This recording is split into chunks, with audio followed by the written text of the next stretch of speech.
Not guilty plea ang inihay ng siyam na akusado sa kasong malversation of public funds kaugnay sa 289 million peso road dike project sa Nawan, Oriental, Mindoro.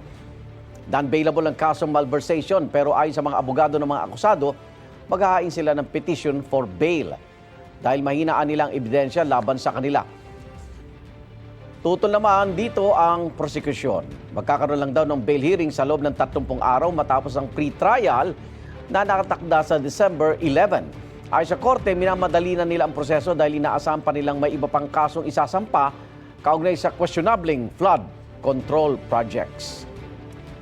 Kahapon din ng umaga, iniharap sa Sandigan Bayan ang isa sa siyam na akusado na si Juliet Calvo, Maintenance Division Chief ng DPWH Mimaropa, para sa kasong paglabag sa Anti-Graft and Corrupt Practices Act. Naghain din siya ng not guilty plea. Nauna nang binasa ng sakdal ang 8 kapwa niya akusado noong November 27. Igan, mauna ka sa mga balita, mag-subscribe na sa GMA Integrated News sa YouTube para sa iba't ibang ulat sa ating bansa.